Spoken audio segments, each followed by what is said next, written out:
This exact injury has happened to 4 fighters in top-level MMA history.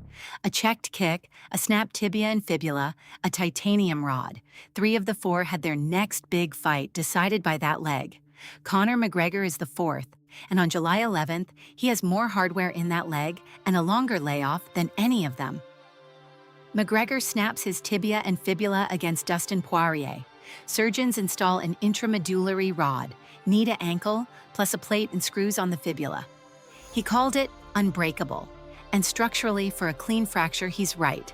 But unbreakable isn't the same as unaffected. Living bone flexes and absorbs impact.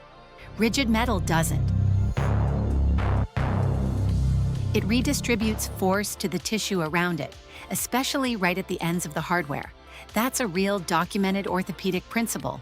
Nobody has ever tested it in a live fight. Not once an aggressive fight, perhaps a bit in training. Now add the stance. McGregor is southpaw, Holloway is orthodox.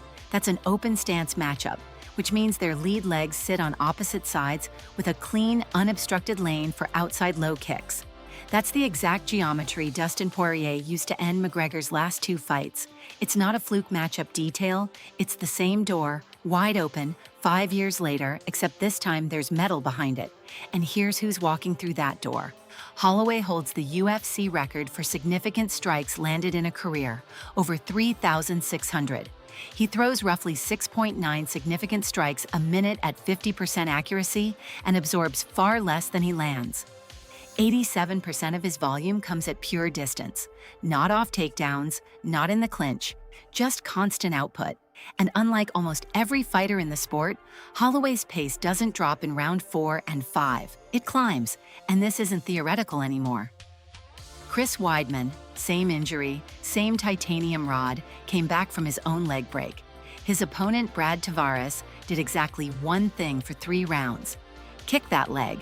Weidman lost a clean decision. Anderson Silva, the very first fighter to get this surgery back in 2013, went 1 win and 5 losses the rest of his career, with 2 more fights ending because of leg strikes, one of them on his other leg. McGregor's version of this injury has more hardware than either of theirs, and he's waited longer to test it than any of them did. So this isn't, does Conor's power outlast Max's pace? It's narrower than that. It's changed biomechanics and stress redistribution. Nobody's covering the fight this way. Comment. Which round you think the leg becomes the story?